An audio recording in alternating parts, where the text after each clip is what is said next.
Hello once again everyone, and in preparation for this year's Yeehaw, I'm going to be doing a couple videos talking about some of our niche scenarios and what I'm expecting people to carry during those, because they have slightly different either rules or gear expectations. So as far as your base level, still just wearing your normal longsword legal fencing gear will be just fine. However, today we're going to be talking about the Dark Age scenarios. We're layering on top of that. So the intention with this is that we're trying to mimic roundabout 800 to about 1066, so that period of warfare wherein it is dominated by the carrying of a shield, the wearing of at most a mail shirt and a open-faced helmet, and then utilizing the spear as your primary weapon.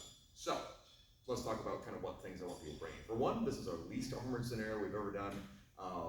The intention is that the most armor on the field is going to be, like I said, a mail shirt and open-faced helmet. It does not need to be a period helmet. So, if someone's roaming around in a salette with a perf-faced visor, that's totally fine. But if your salette, for example, only has a closed visor, I prefer not to be wearing that, because I do want that face target to be a thing. I just want that skull target to be the thing that's more covered, as that's more in line with what helmets of the time did. Instead, you're much more focused on the idea of utilizing your shield and your spear, so let's go over those pieces. So for spear, the rules are going to be, you're going to be fighting with a spear like this, okay? This is what we see on the Bayeux Tapestry. This is what we see generally depicted throughout most of the dominance of the spear being used. So it's going to be held in your dominant hand with the tip forward and ice pick grip and thrust executed like that. This also is going to give you the best chance of actually getting through a mail shirt. The rules will slightly alter where if you feel a stiff enough thrust through a mail shirt, you can go ahead and go out on that, even though it isn't technically a two-handed thrust. That's not to say that you can't use it in this grip, but for the most part, you're going to be fighting as part of a larger formation, so this is what I expect you to be doing. I would practice now. Now for your other hand weapons that you are allowed to carry, we're going to see probably a mix of hand axes and swords. So hand axes, standard rules, all that sorts of normal stuff.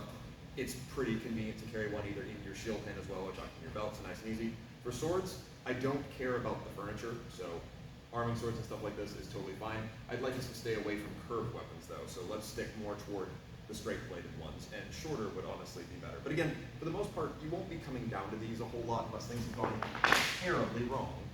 Now, for shields, the intention is I would like for everyone to be using a center grip shield, and that's the main requirements for taking part in this scenario, is you must show up with a spear. I recommend probably no longer than about 6 feet, and your shield. And these are your two things. If you don't come back with these two things, you fail.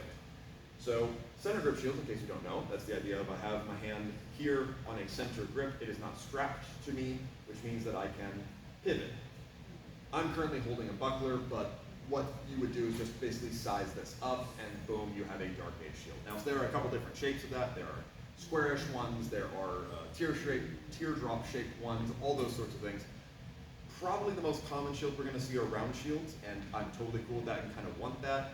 However, teardrop shields, Norman style shields are also fine, as long as they're center grip. Some of those, of course, would be strapped. I'll make some exceptions, so if you have a shield you're like, hey, would this pass? Go ahead and send it my way, and I'll take a look at it and tell you whether yay or nay. You have a lot of time to put this together, which is why I'm trying to get this video early, so you can start building or acquiring your shield. Because you are not allowed to drop this shield during your scenario. You come back with your shield or on it. That is in the rules.